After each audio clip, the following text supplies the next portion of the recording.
উদ্বোধনের ৩ বছর পর অবশেষে চালু হয়েছে মানিকগঞ্জ সদর হাসপাতালের এমআরআই সেবা। ২৫০ শয্যার হাসপাতালটিতে এতদিন অন্য সব সেবা থাকলেও এমআরআই সেবা বন্ধ ছিল। নতুন সেবা চালুর অনুষ্ঠানে উপস্থিত ছিলেন স্বাস্থ্য অধিদপ্তরের পরিচালক। বলেন, জেলা পর্যায়ে চিকিৎসার মান বদলে দিতে বড় ভূমিকা রাখবে এই প্রযুক্তি। বিস্তারিত ডেস্ক রিপোর্টে।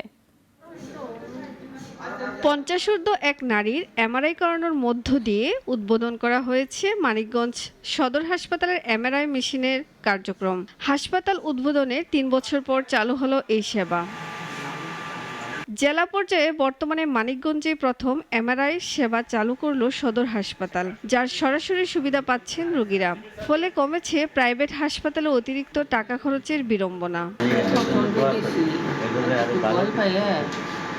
আর কি চোখটা ঢুকছিলাম, তারপরে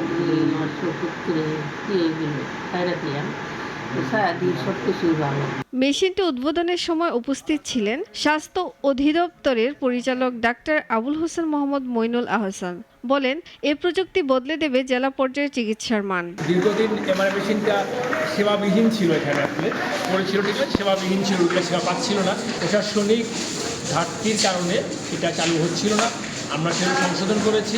এখানে সংশোধন করে আপনারা দেখছেন যে আজকে থেকে মেশিনটা চালু হয়েছে। শুধু দেশের সম্পদ রক্ষায় নয়, রোগীদের ভোগান্তি কমাতে এবং সঠিক চিকিৎসা নিশ্চিত করতে এই ধরনের যন্ত্রাংশের সঠিক ব্যবহার জরুরি বলে জানান স্বাস্থ্য অধিদপ্তরের পরিচালক।